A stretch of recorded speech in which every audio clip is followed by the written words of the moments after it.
Hey, what's up? It's Yanni Rude, Operations Manager at Radio 1 Cleveland. And over the years, no matter where I've been, restaurant, gym, club, in the DMs on IG, I get the same question over and over again.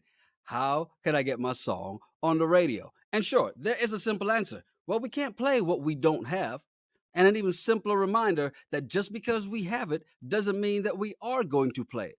You see, there are levels to this, and radio is just one piece of a much larger puzzle.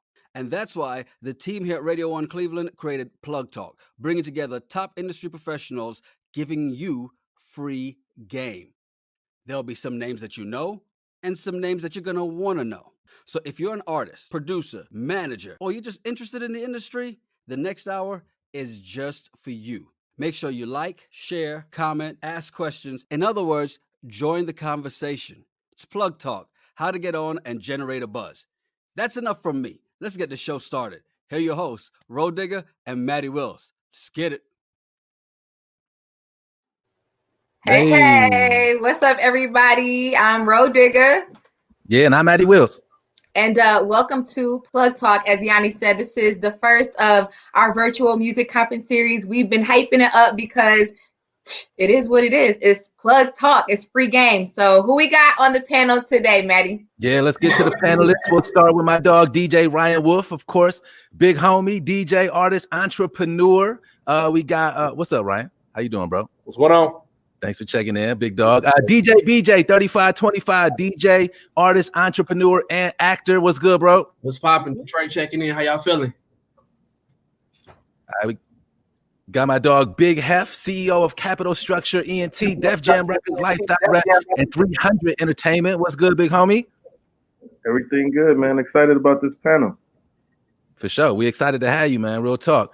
J Dee, National Mix Show Rep for Empire Records. What's good, bro? My guy, I appreciate you. We appreciate having you, man. We got my homie, Askia Fountain, A&R executive for District 18 Entertainment. How you doing, man?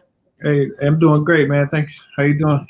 We doing great. And bro, I mean, you know, I'm excited. Like you just said, we've been talking about this, especially on the radio, for quite some time. And let's get to it. Definitely. So before we get into it, again, shout out to Yanni.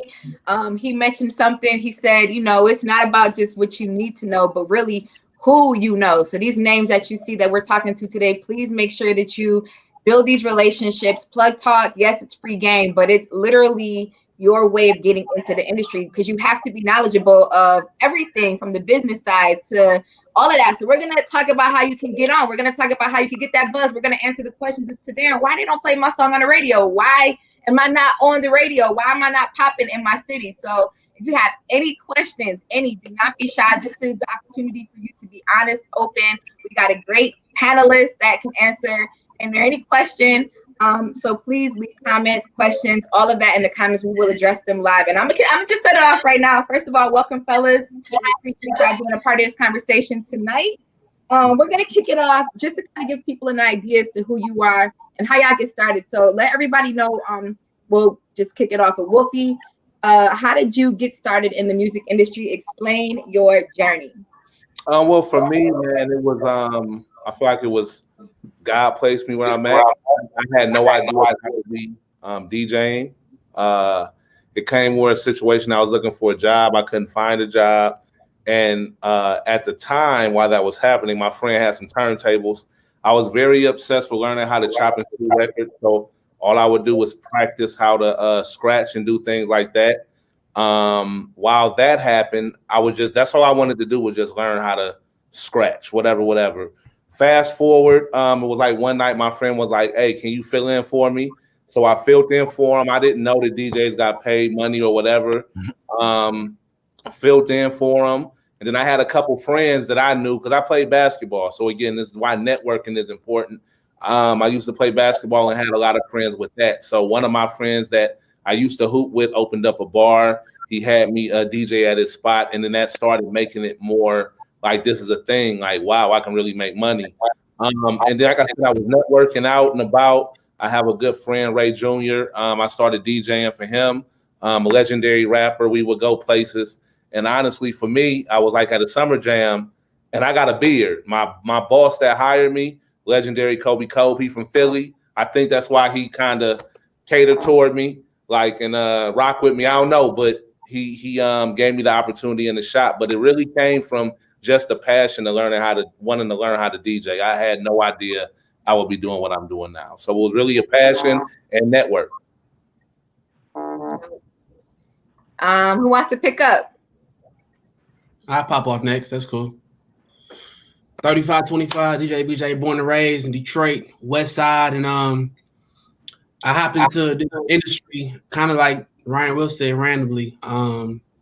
I always loved music and I love math. I went to college to be a math teacher.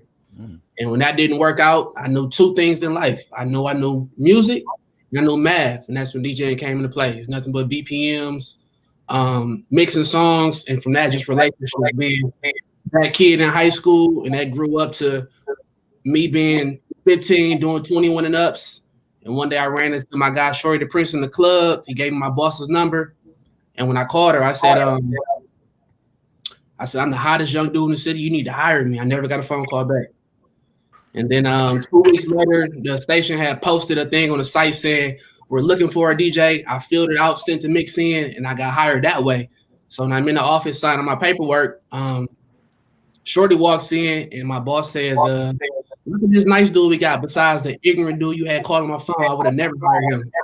And we like, that's the dude. And the rest is history. I've been breaking records ever since, man. Just trying to make sure Detroit get that look to the world. Dope.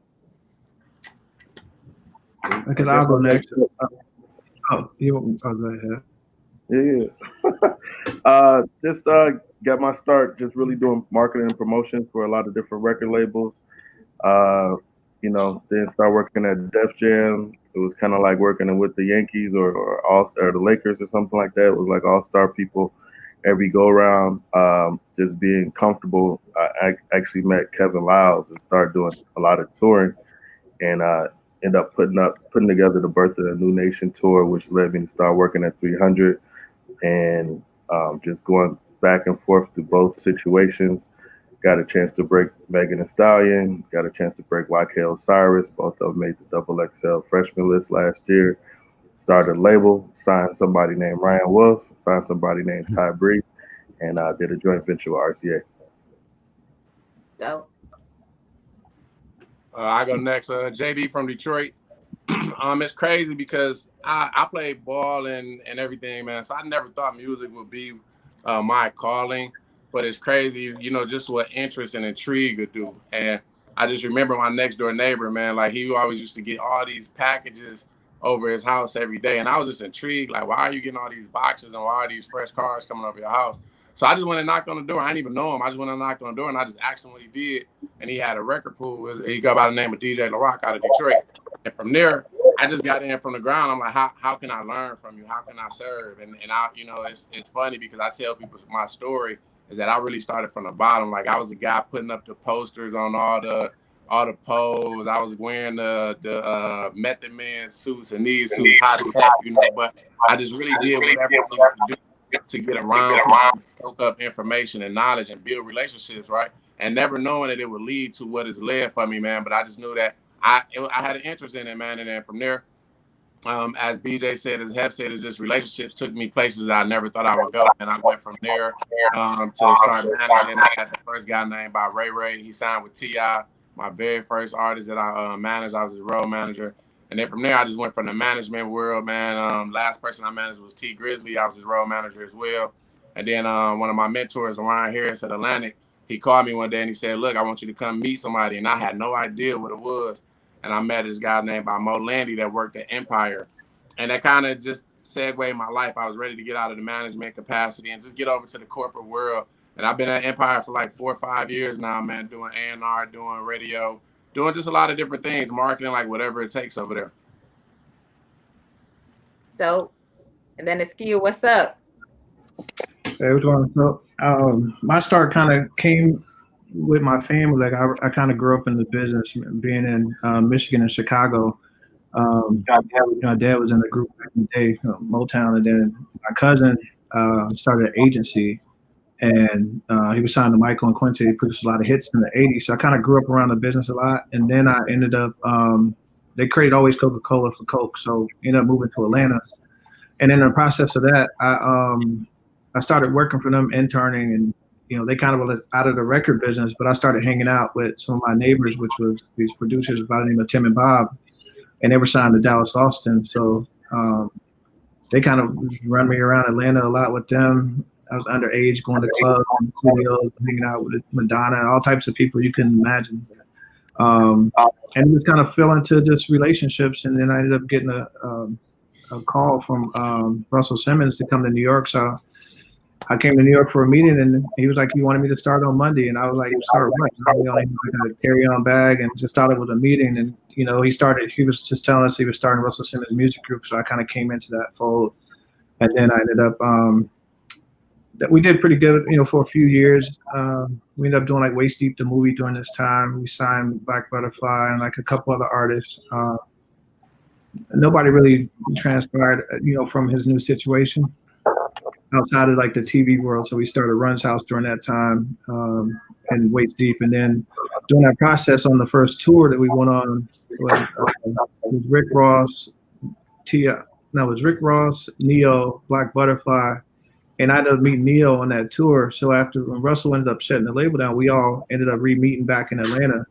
And they were new to Atlanta, so we ended up starting Compound Entertainment together. And that's kind of like when he started his production company. So we started signing a lot of different people. We ended up doing another deal at Universal.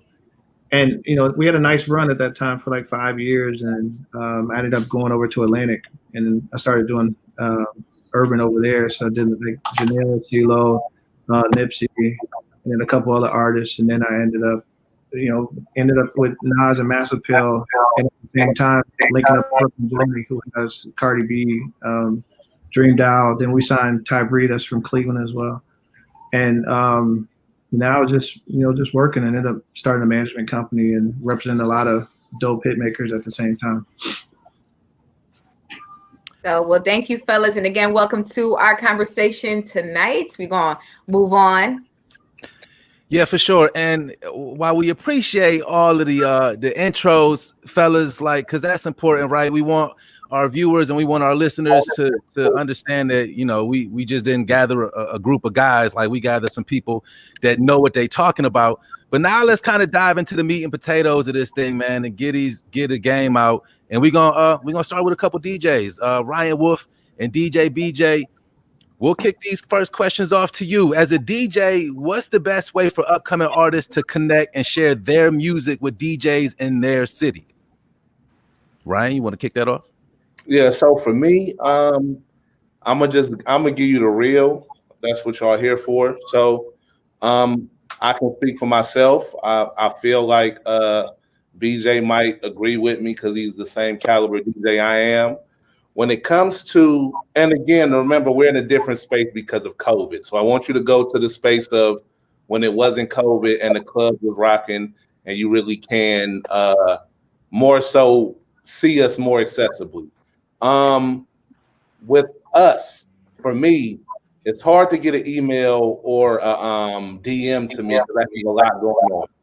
So I sometimes can catch it if I see it, but I won't see it. So or if I don't see it, is because I have a lot of emails. I have tons of artists. You have to think we're not the only artist sending music. There's a lot of artists that sends us music every day. So for me, I really want to hear it organically as a good song, someone else talking about it. So for me, the way to get to me, I'm gonna give y'all a cheat code. I'm not gonna lie. You got to think about like Popeyes, right? Think about Popeye's chicken. When Popeye's chicken had the chicken sandwich, the commercial isn't what sold me, right? It's not the commercial. You can see that's what Popeye's supposed to do. Think of the artist, you're the Popeyes. You're gonna tell me you the greatest, right? What sells me is when my friend be like, "Hey, man, did you taste that goddamn?" Now I'm like, "Hold on, what you talking about?" And this chicken sandwich, great. Now I'm sold. So think about it the same way as you as the product is. If I'm in the DJ booth and you come to me and you tell me I got the hottest, of course that's what you're gonna say. So honestly, that's the game. But now if 3 girls come up, hey, you got this new such and such. Then another dude, you ain't got that new. You done mess with me now because as a DJ, I'm like, I'm not. Why don't I know who this person is? Right. You feel me? Why don't I know who this person is? Because 4 people just came to me asking about, and as a DJ, I want to know the hottest music. So sometimes you gotta play the game. Again, that's why you own here. I'm giving you this cheat code, this free game. Don't be giving it to nobody else. Y'all got it because y'all own here. But think about it. You wanna when someone else sells you something, they're gonna sell you, they're gonna try to tell you they're the best, but it's when the other people tell you, hey, this music is fire. So when they do that, that's a perfect way for me, is because I need the people to tell me that is rocking. I don't need you to tell me because you're gonna tell me that. That's what you're supposed to tell me. So just get creative with how you get it, to me at least. I'm gonna say I gotta agree with Ryan Wolf on that 100%. It's the best feeling when it's a record and other people in the club are requesting it. People DMing me about it. But I think it comes down to relationships too. I think it comes down to, and especially artists. Some artists, y'all just be so aggressive. Y'all just make me like, as a human being, as an individual, you got to think about that before music sometimes. So I even like, to me personally, I like a relationship build, and this depends on what caliber type of artist you are too. If you a brand new artist, then cool. But if you already been out here doing your thing, this may not relate to you. But for a new artist, build a relationship with me. Come to the clubs I'm at. If I got clothing, buy some clothing. If I got a show up, pop up, come on, let me see your face a couple times. I love people who I run into them so many times, and I don't even know they do music. So by the time they tell me they do music, it's like, oh, hands down, yes, I'm gonna give your song a chance because we built that relationship outside of music. But like what Ryan Wolf said, if you just got a smash banger, I think all artists too. The thing I love is when it's time for me to make a movie with a record and I don't know about it, it's already in my email. That's one thing about having the DJ play your song. But the second thing is just having it on his laptop. The best feeling to me is just searching in my laptop. Oh, they sent me that 3 weeks ago. Now it's time to make the movie. So I think relationships is getting yourself in position to build a relationship with that DJ, and the second time, just get your song on this laptop. I don't even care about him playing it.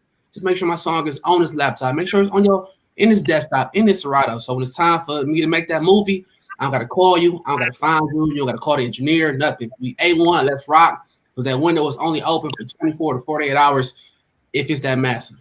One thing I wanted to piggyback off of what BJ said was, and if you listen to what J Dee said, he said something very dope. He said to his neighbor, he said he wanted to serve him. Now, I don't want you to think to the point of serving like you're a waiter, but understand this. One thing is that this is the misconception that a lot of artists think. Artists, you think because you make music, us as DJs, we're supposed to play your song. As a DJ, understand, we're supposed to play the hottest songs out. Our job is to keep the crowd rocking, keep the audience listening. If your song doesn't do that, that's not our job. When it comes to breaking records and doing things like that, that is a DJ going above and beyond because they want to push the culture.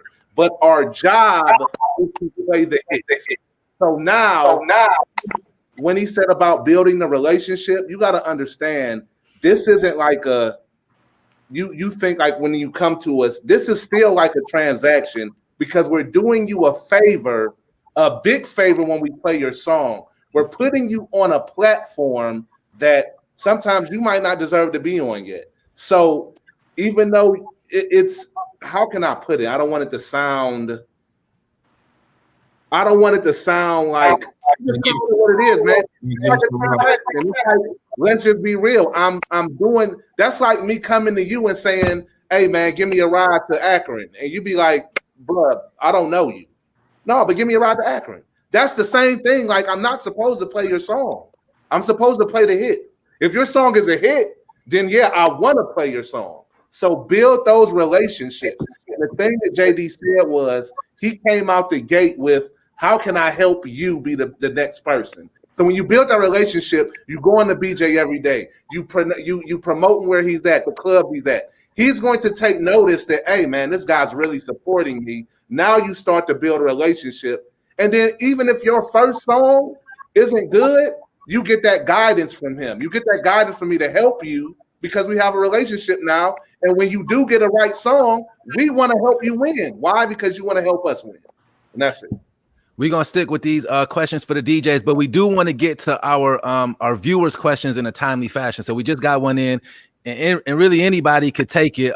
Is it necessary for an aspiring independent music artist to pursue a master's in marketing to understand how to develop an emerging fan base to get noticed by labels? No. Go ahead. No, you don't. I don't have a master's in marketing, and I don't mean to toot my horn, but I'm damn near one of the greatest marketers in this world. Hey. To be honest, like that's talk your talk. When it comes to marketing, I know what I'm doing. I didn't go to school for marketing.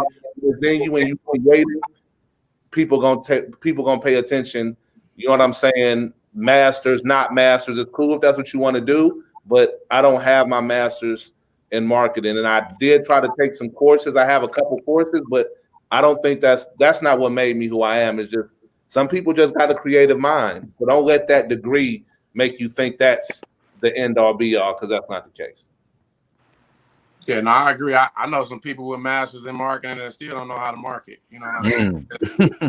It's just not that world. You know, you really got, again, it really just boils down to, are you a creative or not? You know what I'm saying? Like, are you following the trends and what's going on? And are you a step ahead of the trend? Like, do you know what's coming next? Like, what to do? Like, it's crazy. A lot of people that knew about Clubhouse early, they value, like, their followers went up, their relationships went up. They was ahead of the trend. Some people found out about Clubhouse yesterday. If you're an artist, if you anything in the music industry, you should know about these things, man, to understand that positioning and timing is everything. It's not about a degree. I got 2 degrees, and I don't use neither one of them in music. Same here. I was gonna say, thank you, guys. Definitely having like a timeline. You got to definitely have a timeline and a great vision as far as putting your stuff together and putting it out there too. Definitely. I'll just add to that. I think at the end of the day, I think you have to know who you are as an artist, and that's going to help you understand what you're marketing. So sometimes, a lot of artists make mistakes just thinking that they just need all this stuff that they don't need. But, I think at the end of the day, it's like, there's nothing wrong with having the basic knowledge of what it is, but you also have to learn how to make that fit inside the fold of what you're doing as an artist. Shout out to everybody that's leaving those comments. We appreciate it. Keep them coming. All right, so we're gonna move on to the next question again for Wolfie and BJ. Baby. So for those of you viewing, y'all might not know this, but I've been in the game. I've been working for Z107.9 for 17 years. All right, and in them 17 years, it's so many times I can tell you I've been out at events, at remotes. If I ain't working and they just happen to know who I am, somebody will bring me their CD, whether it's a full CD, it's a single, that boy will be just a blank CD, not in a case. It'll be written with pen. I don't know how they did it, but pen or permanent marker. And it's just the most craziest delivery. And I'll tell them flat out, like, bro, what is this? Like, you have to give me the package. You have to give me the present. Look at your craft as a gift to somebody, and you give it. Okay, so let me just get to the point. Y'all know what I'm talking about. So I want to know, how should an upcoming artist package their music to present to you? You got that first one? You got it. I went first last time. You got it, bro. I think now we talking 2020 right now. This is just me speaking personally. I think CDs are obsolete. I think that even flash drives are obsolete. You got AirDrop now. So when artists give me music in the club now, like even like when COVID opened back up for our city, I don't want you near me. You stand 6 feet back, AirDrop that to me, to my laptop. But y'all got to remember too, some people take that file that they got from the producer. It say the song name Mix 4723 is not labeled. You should label all that. Take that song, throw it in iTunes, label it so it's your name, your title, what year it is, everything. And besides that, get my email. When you get my email, send me a DJ service pack. Just don't send me the email that came from your engineer. If it's like that, then cool. But I just know when I get a service pack from an artist, this lets me know like this artist is serious. But that's what labels do. When I get something from a label, they're going to send me clean, dirty, instrumental, 8-bar intro, 8-bar outro, 8-bar clean, 8-bar dirty. And they may even send it MP3 and WAV just to make sure. you know. So I just think presentation is everything. So when somebody just come here, this what it is, and this even go when people bring me full CDs. When somebody bring me a full CD, this just lets me know, like, check out the whole thing. This just lets me know, like, they don't even know what they want to push. Like, if I'm in the club, they send me 8 songs, just whatever one you want to play. You don't even got your mind made up on which one you want me to play. You just want to get it played. So have your mind made up and have your presentation, have your airdrop ready, and just already know. Like, I just hated that era when not even emails first came, but people were like, well, I don't know how to email. You should know how to email. You in the music industry. So you should know how to airdrop now. It's pretty simple. That's why this is my brother. I ain't got to say nothing. The boy ain't answered the question. I ain't got to say nothing. That exactly head on. He took it to all the way, rooted to the two. All right, we got another question from a viewer. Is it true that it takes money to get on? Should I get my EP mixed and mastered by the best before I release? Yes. Ain't nothing free. Nothing's free. Yes, you have to invest in yourself, okay? So don't look at it as about spending. Yes, you're going to spend money with everything. Mixing, mastering, studio time, all type of stuff is everything. That's like us saying, is it free to be a DJ? Or does it take money to be a DJ? Everything that you do, you have to understand is a business. If you don't invest in yourself, you're not going to win. If you don't feel comfortable with investing in yourself, then you don't believe in yourself anyway to win. But most people that do that, they know I'm going balls to the wall. I will spend my last dollar on myself because I know I'm going to make it. So yes, you're going to spend money. I want to counter back on that, because when some people say invest, some people think invest the wrong ways. So to the anatomy of the type of the artist, now they think invest, they think, let me get the look. They think, let me go get a chain, let me go get a rollie, let me invest in that part. So that's what I'm saying when invest. Yeah, it's going to take money, but it's some things that I'm going to say this to artists too. Once you pay, you will always pay. If you have a relationship, some things you'll get by. You can build a relationship with money, but some artists just try to pay their way all the way, and it may not even be timing. Like, you know what I'm saying? Like, it's a time gap. So do it take money? Yes, but it's what you invest your money into. Are you investing $10,000 into the video and then $45 into the promotion because you spent all that money on the Gucci belt when that money could have went to the mix and master? So it's just what you invest that cheese into. You know what I'm saying? Because it's ways to get around stuff that you can pay for, and that's off relationships. Yeah. And I piggyback off that real quick. It's crazy, but you know, I tell anybody, it take money to do anything in this world. If you want to buy food, no matter what you do, it takes money to do anything, right? But what BJ just said was so key, right? And I think this game is about working smarter, not harder, right? So yes, it takes money, but the one thing you got to understand is like budgeting. Like, you got to budget. If you don't have to have the most money, you can have $5,000, and if you know what to do with that $5,000, you know you're gonna allocate X amount of dollars to production, X amount of dollars to video, X amount to marketing, X amount to promotion. I remember when BJ first started his clothing line, 3525. Nobody knew what it was, but he invested in himself. And not one complaint. He had lighters, he had cups. You had to see 3525 everywhere, and you didn't know what it was, but you saw it, and that brings awareness. And that's the first key. When a person say, what is this? Who is this? So yes, it takes money, but you have to allocate that budget. Just know what you're doing with it. If you just start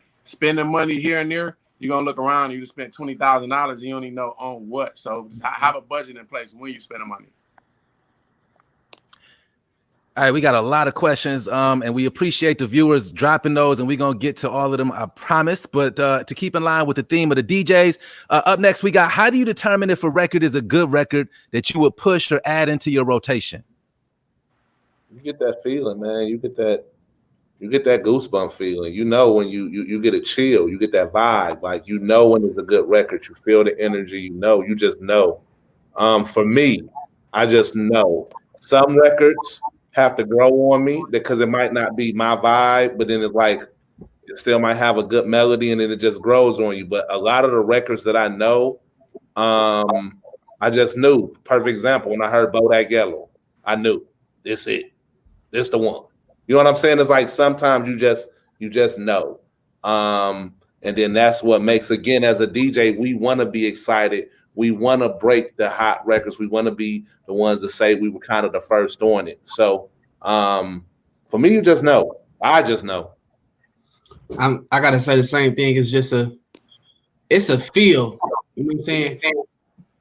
It's a feel that come down to, and especially for an artist who already got a little buzz, they just don't have that record.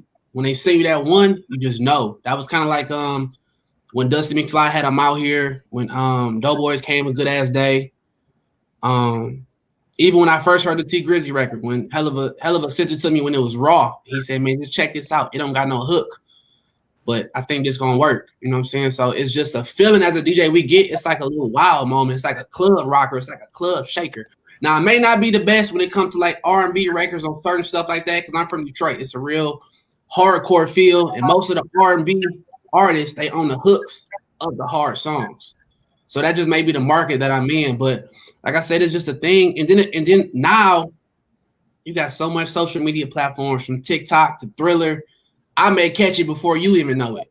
Like some people put stuff out, they don't even know they trending on TikTok and Thriller because only 4 seconds of the song is going. You know what I'm saying? So like Ryan would say, you just know, you just get a feeling. I done missed records too. It's them records that came out, and I'm like, I don't like that, and this done took off. We all humans at the end of the day. You know what I'm saying? So it is what it is. Dope. All right, so we're gonna take it on over to Big Heff and J Dee, but before that, we do have a quick question. And I thought it was kind of topical to what you guys just talked about. I heard that artists sell a lifestyle and products outside of radio. Selling as an artist, is it a lifestyle? Are we a marketing tool for others? Do we sell fan information? Thank you, Cameron. I don't understand that question. I'm trying to read it again. I think I get what he's saying. I'm rereading it. Hold on. You definitely selling the lifestyle and the brand. Like I always say, like in music, we selling stories more than anything else. Like just based on you as an artist or you as a person and stuff, and the products and stuff is gonna be whatever you like. So if it's sports, if you're into shoes, the shoe culture in the community, you know, it just depends on who you are as an artist that's gonna connect with the fans.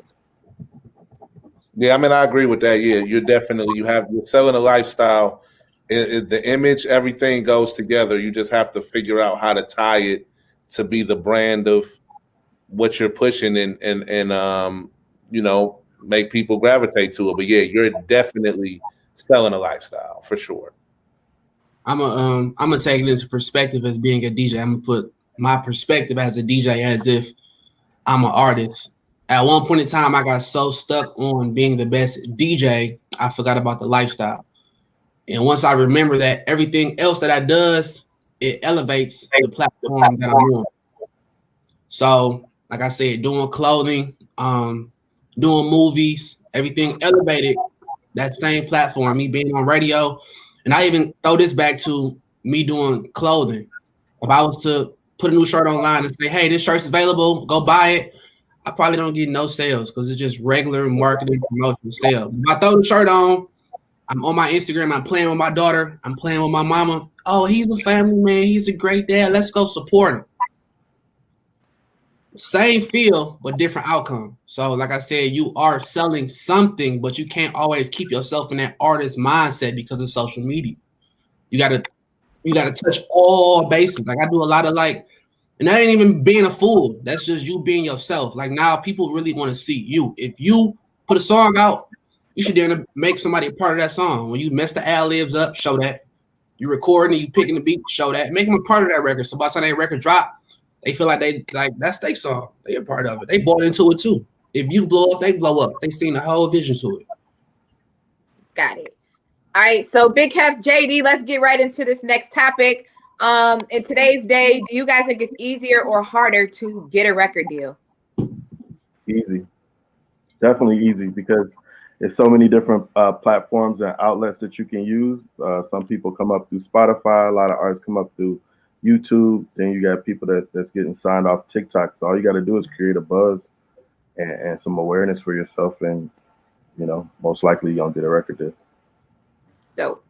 I think it's both. I think it's easier now and harder for the reasons that Heff said. Like this is definitely easier. Plus, everybody is so many labels now they're signing everybody. But I also think it's harder too at the same time because it's not just about the music no more. You know what I'm saying? It's really about the numbers. It's really about the story. It's really our people buying into you and your brand, right? So at one point in time, you could just make good music and somebody could find you and you could blow up. Now you can have good music, but because you don't know how to market, because nobody is really listening to your stuff, you just an artist per se, you know, you don't get found. You're competing with somebody else is getting 5 or 6 million views. So it's both, in my opinion.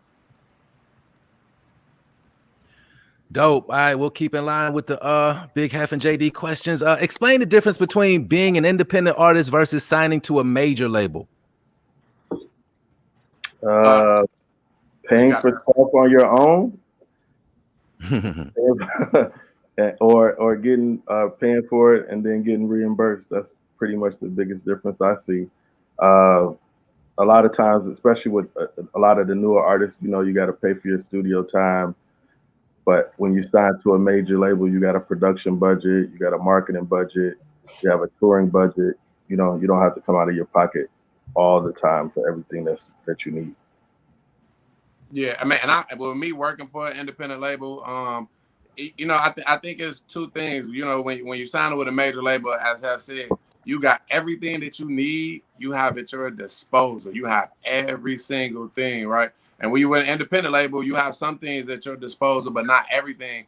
But it's also like an answer to that, right? Because when you sign with these majors, it's a lot of money you owe back, and there's not a lot of things that you know of what's going on, right? You don't really control and say, all right, X amount of dollars is going here to radio, X amount of dollars is going to marketing, X amount of dollars is going to certain things. So you're not aware of the business. And 9 times out of 10, depending on what major label you sign with, you don't own your masters, you don't own certain things like that, you know. So it's really about the type of work that you want to put in. If you want to put in the work and match the effort of the label completely, then heck yeah, stay independent. But if you don't want to do the work, if you don't want to do the grind and really put forth the effort that it takes to not and getting a deal, to me, is just like practice. Once you get the deal, that's when the work starts.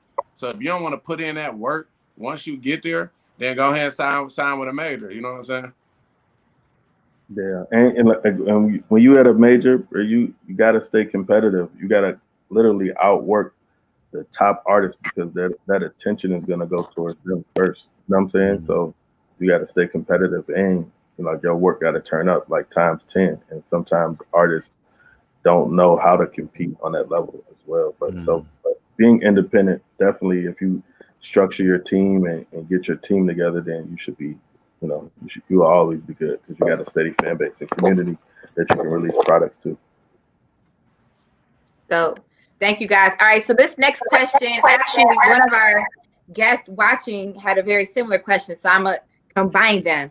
With the many different outlets available, what do you feel is the most important to use in order to get your music heard? And they said basically, what is the best platform to get noticed on? So, you want to go, J Dee? I mean, every platform. It's no certain. It's for me. It's no one thing. You could just create a story. Use everything at your disposal. The blessing about a lot of this stuff is that it's free, right? You can put it on Instagram for free, YouTube for free, TikTok for free. You got all these outlets. Like, and again, it goes back to what Heff said, get you a team and make sure you cover every base, because you never know where somebody's at that's going to discover you, man. Like, and the thing about with Empire is that we have artists that we weren't even thinking about. They was just signed to the label. And because they song a blow up on TikTok, now they're a priority. They're coming in and they're taking over certain people's spot and they're a priority because they'll go TikTok, or some people will Shazam in certain markets. You know, they'll be in Cleveland and they're Shazam in top 5. We're gonna pay attention to that. I'm gonna hit Yanni like, Yanni, I need you. Are you looking at this? So I tell everybody, don't concentrate on one thing. Like, everything that you can attack, make sure that you're fully attacking that. Yeah. So same thing, just building yourself. My go-to is always Spotify, and then of course I'm looking at a lot of TikToks and seeing how much engagement you're getting, you know, when I'm looking at a song or whatever. So, but a lot on the label side, they definitely look at the Shazams and who's playing your music across the country, how many people are Shazamming it, and the whole nine to help build your story at radio too.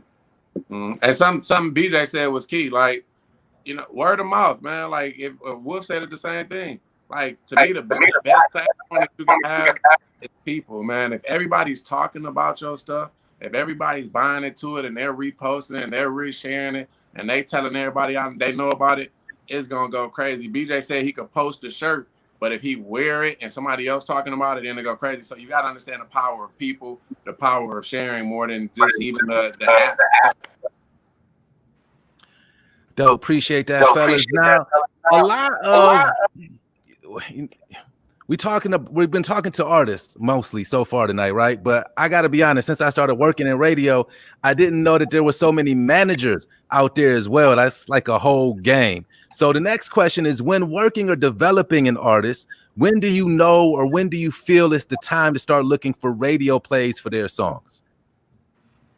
At the end, I think like radio should be like the over the top right hand punch that's going to take the artist's career to another level.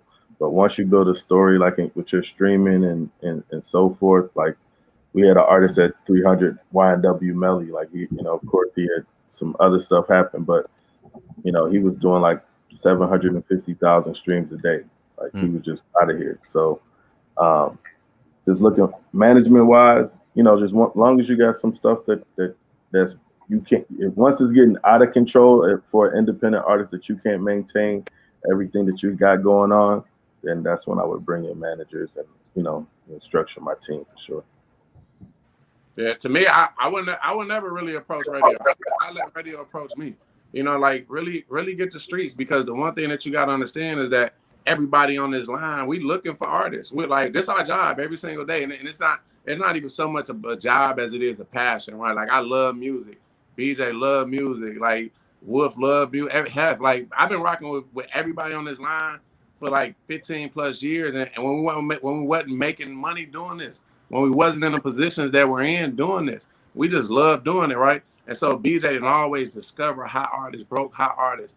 Heff didn't always had the record pool, man, where they was just breaking hot artists, man. So just do the work, handle the streets, and the radio gonna find you. You don't gotta find the radio. You're gonna get disappointed if you keep going to radio. You're gonna get discouraged. You're gonna feel like a victim. You're gonna get disappointed. Let the radio be the last thing, and man, and I'm telling you, you will know when it's time to have that conversation, because they'll be reaching out to you. Wolf will find you. BJ will find you. Can I piggyback on that real quick? Absolutely. I want to say too, this is me speaking as a radio DJ, because every artist wants to be on the radio, but it's a timing game. Radio can hurt you more than it can help you. And I say that as if an artist comes, say, play my song on radio, I may just play with them. I may say, yup, I'm spinning it tonight. But after I play this song, what's next? What you gonna do next? After it play one time, you're gonna Instagram me, you're gonna tag me, you're gonna post it up, y'all gonna drink to it, y'all gonna smoke to it. But what's next? You got 30 days for this song to go up or this song to go down. And if this song go down, don't nothing happen from it, the next time you bring me a record, I'm not gonna mess with you, because I already tried you out, already tested you out. And the next record you may bring me, it may be the one. It may be going crazy in the clubs, crazy in the streets. But as a radio DJ, I'm still skeptical, because I already tested you out. So timing is very key when it comes to radio. Mm-hmm. That was key. Radio, what he said, because even somebody like me, I could go look. So if you're telling me I want to get signed to Empire and BJ playing my record on the radio, they not understanding. We go look at media base and we can see he only played your record once. You know what I'm saying? Like, he ain't playing your record. He only played it one time. And the thing about radio, they got to understand, the day your record get played on the radio for the first time, that's like the birth of your record, right? And so if you say that, all right, I started playing on the radio back in January of 2020, and it only got played 3 times, and it's December, we like, bro, like it's a joke. You know what I'm saying? Like, and so you got to understand, go when it's time, and go when it's the perfect time, and go when there's a story, man. So it's not once, it's not twice, because that's a bad feeling if you hear it on the radio one time and you never hear it again. Yeah, I definitely agree. Thank you, guys. All right, so we're going to keep this thing moving. Just to update you all, thank you guys so much for the comments and questions. We are going to get to them. So please stick around. It's information you do not want to miss, as we've been stating from the beginning. So we're going to now take it to my guy, Skia. And is our other guest Tua on yet? Not sure, but I know we got Skia right now. So we're just going to let you set it off. As an A&R, what do you look for, when you're looking for new talent? What qualities must they have? I think for me, I look for artists that I genuinely have interest in working with and love and talent first, obviously. The other side of it too is also their work ethics and their morals, and like are they really in this for the long run, or is this just they're looking at it like a one hit and they just in and out, and they don't, a lot of these artists, like I think one of the guys was saying earlier, they get a record deal, they stop working. Like that's the time when you do work. So I think that's the main thing for me is being with artists that are passionate enough that really try to outwork us at the end of the day. You know what I mean? So Askia, you the star of this segment, dog. So we're gonna keep coming at you. But I want to add one thing. I think it would be worth for you to explain to the people that we have watching right now what exactly an A&R is. And then the next official question is, how do you go about finding new talent? I mean, A&R for a record company, the term is artist and repertoire. So we're like a manager for the label on one side, because we're the middle person that, outside of discovering the artist, like we're the person that is your real point of contact as far as delivering, finishing your records, getting them delivered, putting all the sessions together, dealing with a lot of the issues and problems that you may have in the building. It's a lot. We kind of we're like an extended team for you on the creative side. And then what was the second question? How do you go about finding new talent? I mean, it's analytics, social media, so many different ways. People just reach out all the time, and then we have research team that's pulling up stats, and they're just showing us what's starting to bubble at radio, that's bubbling on Shazam, what's bubbling in different markets and radio and everything. So it just depends. It comes from all ends. Dope. All right. So speaking of social media, does an artist's social media following play a factor into whether they catch your eye or if you will sign them or not? No, I mean, some labels are like that, because they're looking at numbers. But I think for me, I gotta genuinely love the artist because my name's riding on it. So I've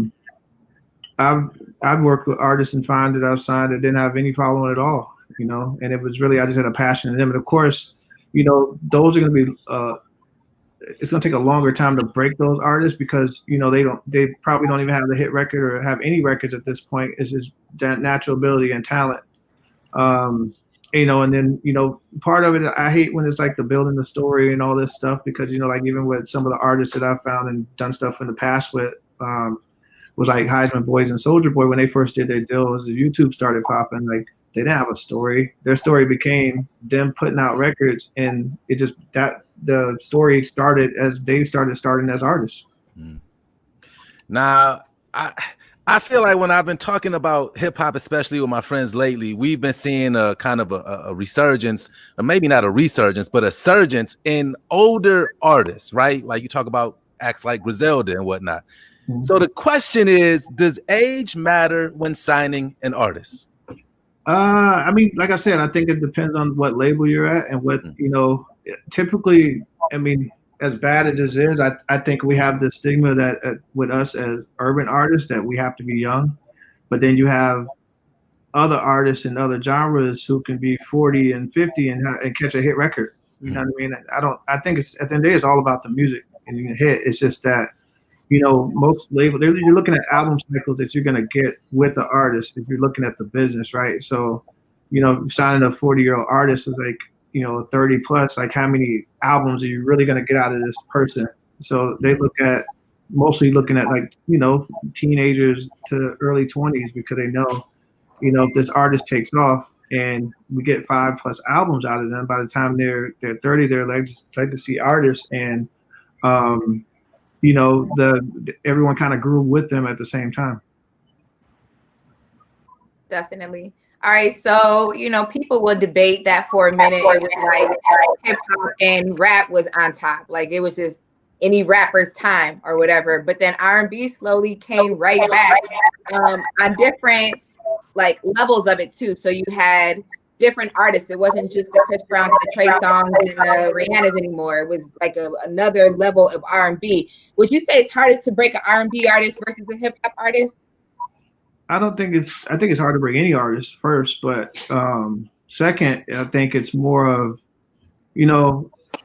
technology played a major part in that. It's like so many different artists have, I guess, been able to find a voice by different playlists and different formats and YouTube, and not necessarily being able to have a label or radio support. So I just think everybody has a voice. They just got to figure out how to maneuver that and really get heard. It's like I said, now, for so many years rappers couldn't even get radio, so they had to, that's why a lot of them started singing on records, and then now it's over, and now they're singing on records, and now the R&B artists are complaining. So at the same time, it's like you're not gonna win. They rapping too. Yeah. So yeah, I just think it's time for everybody. It's a window. Everything's gonna have its ups and downs. And it's been happening forever. And then now you got a lot of genres mixing, the whole nine. So it's like it's just music is taking a new format in a sense, and and technology is making it more available and accessible for them to find music how they want it. Like. Dope. So this next question is interesting to me because not everybody wants to be center stage, right? Not everybody wants to be the one in the spotlight. So if there's a person who's more interested in being a music executive and rather than a performer or an artist, how would they get their foot in the door? As far as interning, but I guess they got to find out what they really want to do in this business. So I didn't think I ever wanted to be an A&R or a manager or anything. I just kind of fell into it. I thought the guys were saying earlier, and kind of found a passion for it. But I tell even my friends, a lot of athletes and stuff too. It's like at the end of the day, it's like they're saying there's so many different jobs and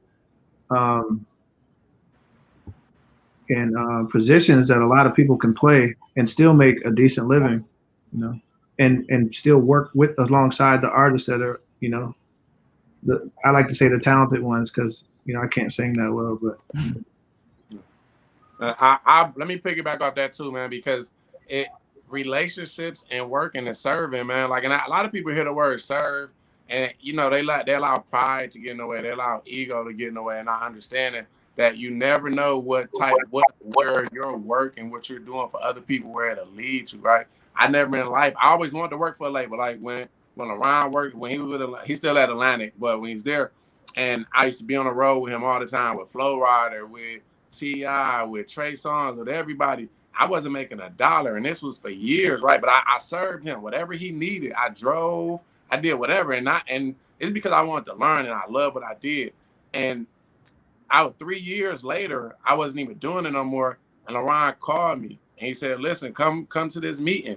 So if you're serving people, man, you got the right relationships and you're doing the work and you're accounting, people can count on you, right? Because again, let's say if I refer Wolf, right? Let's say Wolf want to do something. If I refer Wolf, it's like my credit report. When I vouch for him and he comes in, he can't let me down. He can't let the company down. He really got to be able to do this work. And people think once you get in these buildings that it's easy. It's just like a rapper. Once you get in the building, listen, I have 4 Zoom calls a day for Empire. I ain't want to be on none of them, but I had to be on all of them, right? And not only do I have to be on them, I have to be present with my camera on. I got to know the numbers. I got to know the statistics. I have to make sure I'm putting up numbers, right? Because again, it's a team effort. So it's really about just serving, doing the work, and making sure that you have good and sustainable relationships. Definitely. So as we wrap things up, again, don't forget we have a couple of questions that we're going to get to, but I think this is a great opportunity for the fellas on the panel to just, we're going to kick it off with Wolfie. If you could tell an inspiring artist 3 things right now to get on or to create a buzz, what would those 3 things be? And then after that, y'all could just run the line, whoever wants to go. 3 things, inspiring things. Make sure you're passionate. All right, make sure the reason that you're doing it, when I say passion, is that you love to do it, not because you see the glitz and glam or you see this and that. It's because it's really a passion. You know what I'm saying? Consistency.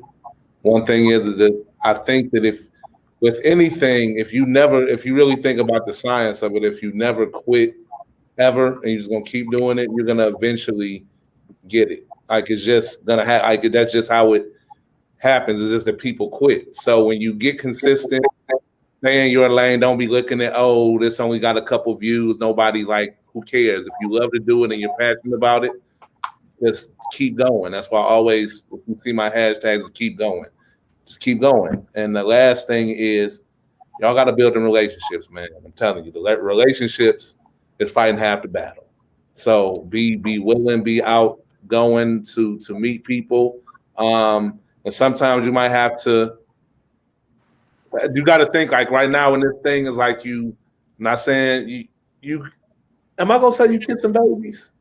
I ain't going to say you kissing babies, but you gotta have that attitude where you just ain't ready to knock somebody out if they don't rub you the right way out the gate, because that will happen. You will meet people that you just don't like, but you can do something that might hinder you from getting further where you need to go. So just know how to play the game, and but networking, man. You got to meet people. You got to be willing to meet people and understand that. So them three things. I was going to say, for me, I would say, make sure you learn the business first, and not be scared to take chances. And like Wolf said, be very consistent in doing what you're doing. And I think the tone that we've gotten today too from everybody has also been like, I like that serve, because I think a lot of the ways a lot of us have been able to climb ladders and get certain opportunities is because we were willing to be present and work for free and just be around and soak up the knowledge that ended up creating opportunities for us.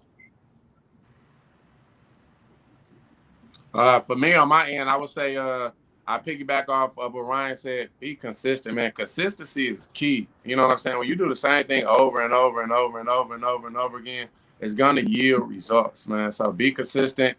Be coachable.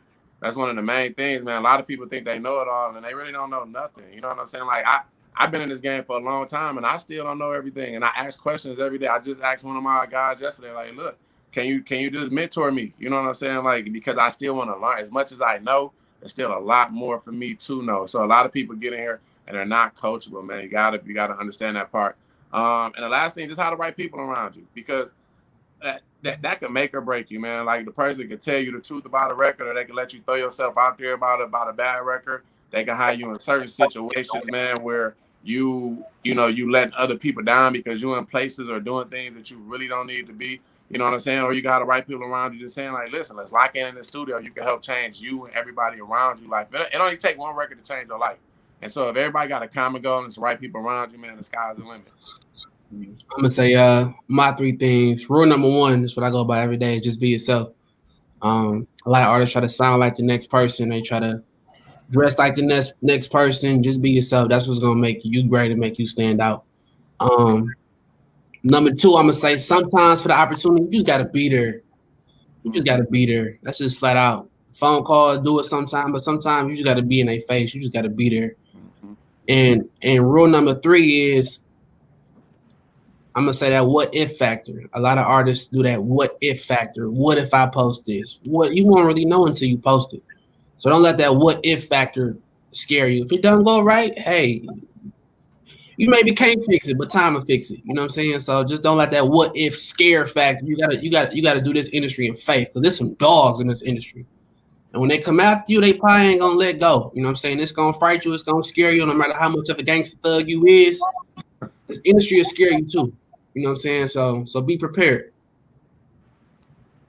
For me, I would think one of the first things is just listening. Like, one of the big things that's helped me out a lot, just being able to listen to a lot of my mentors. So, and then developing a plan, just seeing what my goals are, developing a plan so I can get there. And once I get there, then I can show everybody what I can do. You know what I'm saying? And then, especially for the artists that's listening, just hone your craft and making good music. If you make good music, people are going to react to it. And if they react to it in a positive way, then you'll be halfway on your way. And the other part of it is the attitude.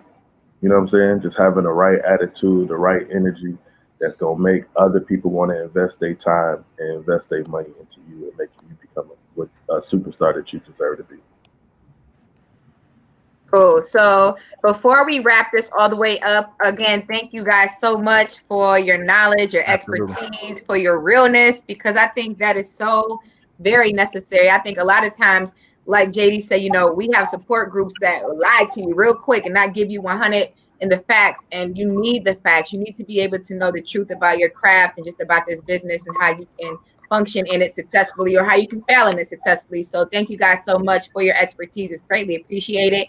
I do want to ask one of the questions that came into the comments, because I think this is something that we hear very often, and that is, this person said, I want to be an artist that breaks out of my own city. Is that possible in Cleveland or just in any city if somebody's watching from a different market? Because a lot of people think that you have to leave in order to get put on. What you guys think? I think it's possible to break out of anywhere, man. And I'll say this. So I've been a part of Detroit music for a long time, right? And we did it when nobody wasn't giving us a shot. Nobody in Detroit. We had some good music, right? But nobody wasn't giving us a shot.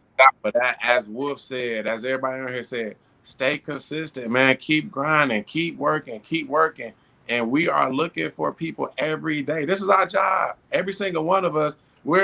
Even Rod Digger, like everybody, they're not just on the radio talking. Like they know what's going on. Everybody that's doing music know what's going on. So you can break out of any city, man. Like I always think it's good to travel too, for sure. Like kind of what BJ said, just show up, have to get up, being in a room. But it's easy to break. You could be in Oregon and break out. Just do the work. Put a plan together, as Heff said, man. If you don't have a GPS, if you don't know where you're going, it's hard to get there. Yeah, you just gotta hustle though, because it's like, you know, look at Oz over in Switzerland doing all the Drake records and really getting with people off of Twitter and Instagram. There's so many. Look at Yanni, who I used to manage from Cleveland. That, you know, he was meeting artists just off of Instagram and Twitter. You know what I'm saying? Like you just gotta start networking and use technology, use what you have available to you. You know. Yeah, it's definitely possible, especially just being a part of the Cleveland music scene and the Detroit music scene, as far back as Eminem and as far back as Bone in Cleveland. Just, you know, you just got to be able to put the work in, because if you make good music, bro, like people gonna react and people gonna start supporting you. Your biggest supporters most likely gonna be people that you don't know. Go ahead. No, I was gonna say breaking out of your own city is probably one of the hardest things, because in your city they know you, so they probably gonna. I know I'm speaking of Detroit right now. They gonna hate you before they love you. That's just flat out when it comes to the music scene of here. But like I said, you got to use the resources around you. I think the easiest way to break out, especially like I said, just what I've seen from Detroit artists is college kids and females. It's easy. If I go to college and I go to Michigan State, I'm in my dorm room smoking. He from Oregon, he from New Mexico.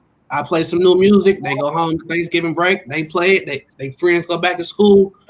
It's word of mouth. And for me, it may be word of mouth and females. Females is just the easiest promotion, because they gonna gossip. And if it's something hot and it's something popping, they're gonna keep talking, and it's gonna pop. And side note, go ahead. To just leave you with some type of motivation, being that we do have a Cleveland following, you know what I'm saying, and a Midwest following. I've talked to a couple other people that's not from here, and I don't know, but for some reason they all believe, and I can see what they're saying, is that the Midwest, we're about to have like a wave, like it's coming.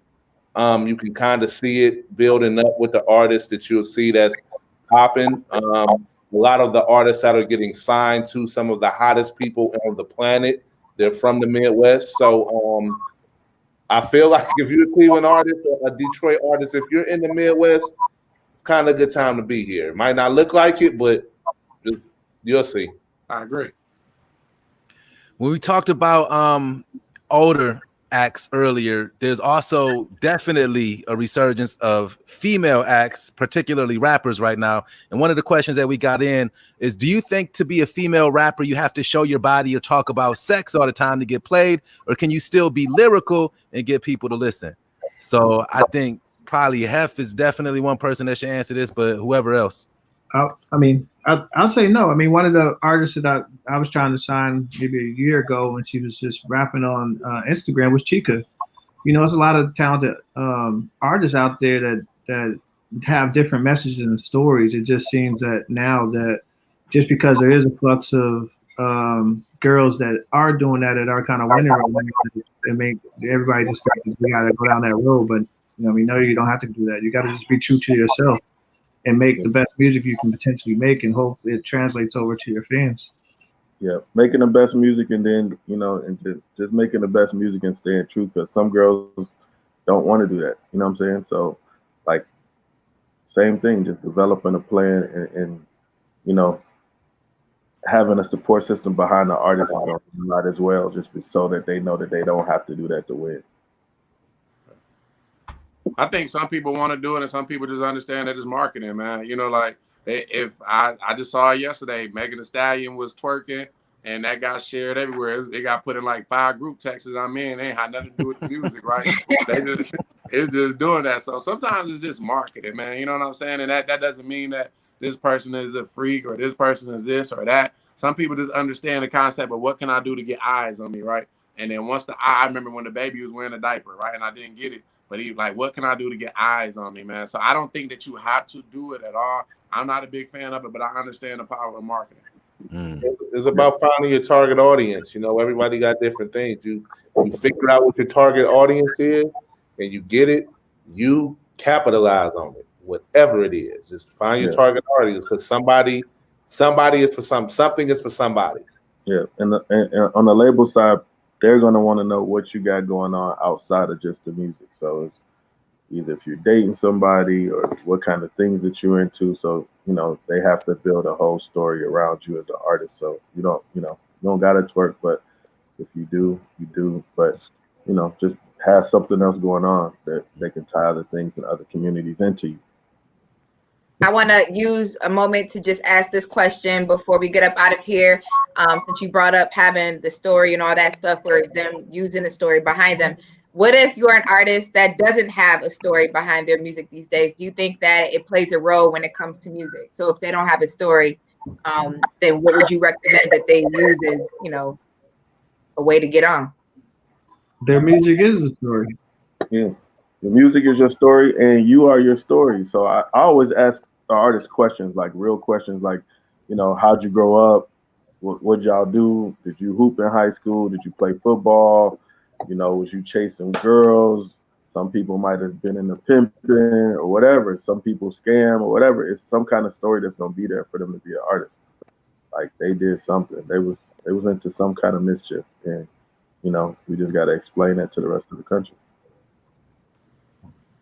And I agree. I think even when I'm doing radio, whatever I'm doing, that's the first thing that people talk about. Like, what's the story behind this record, right? Like, hey, so you have to build that, because again, where you got somebody trying to play their record, or you trying to get something on the radio, right? You got to remember, people's jobs is on the line, man. Like BJ said, if him or Wolf in the club and they just playing records because you they friend, or because of this or because of that, they ain't gonna want to come. The DJs are the life of the party, right? Like the radio, like it ain't about the record so much as the radio personality. So when you bring stuff to them, it's like, why? What's the why behind it? Why do they want to listen to this? Why are they interested in you? So no matter what, you have to have a story before you can do anything, honestly.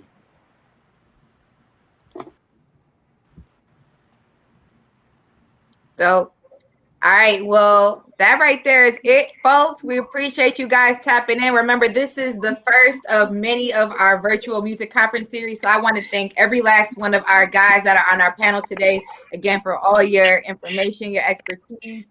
For those of you guys that were commenting and giving all the comments, we appreciate y'all. Please make sure you tap into the next one. We're going to be talking about it. We're going to be posting about it. But if nothing else, make sure you take away every single element that you heard from these guys today, because again, it was so much bigger than free game. This is literally what it takes to get into this business and stay and remain successful in this business. And it's not going to be easy, despite what you might see. Some people I know will look at other people's situation and be like, damn, like they came up overnight, like how they do that? But it might not necessarily have worked out that way. You don't know everybody's journey. So let your journey be what speaks for you and get you on, and don't lose discouragement. Don't lose yourself in it. But ultimately be encouraged and keep it up, man. Like Whoopi said, keep going.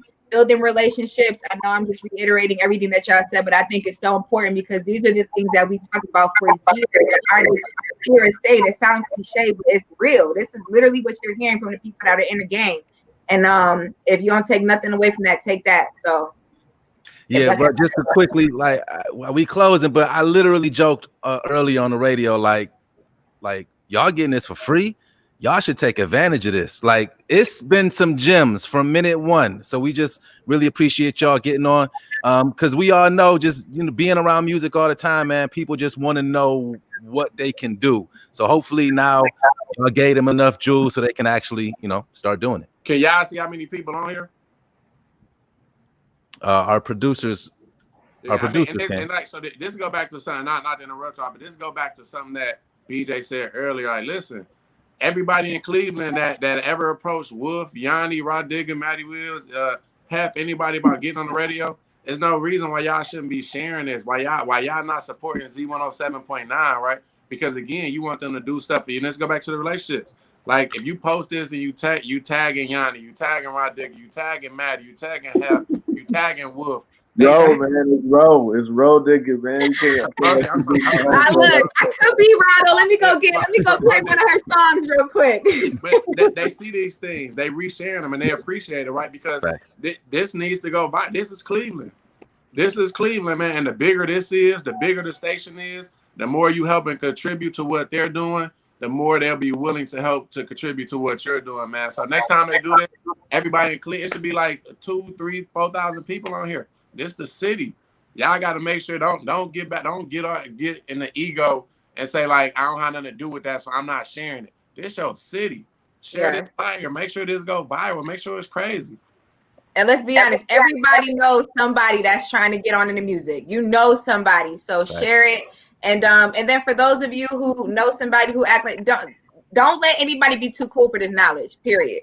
Because if you feel better sitting at home, especially during quarantine where more people ain't got that, I mean, you got stuff to do, but it's rough for some people. Like, all right, well, then you sit your ass there and be quiet because you're too cool. But at the end of the day, if you want to be successful, you want to get up in the business, come on, get it. So, yeah, I just want to tell all our artists, man, don't be afraid to ask questions. Like, if you're trying to do something or there are certain situations like South by Southwest or A3C that you could be a part of, or, just different things that's going on, like that's going to help further advance your career. You can't be scared to ask questions. So you got to get out of your comfort zone and really be a part of it, be in the mix. All right. Well, thank you guys so much. Please tap into the next one. We'll see you all soon. Y'all be safe out there. Stay warm. And all right. Good night.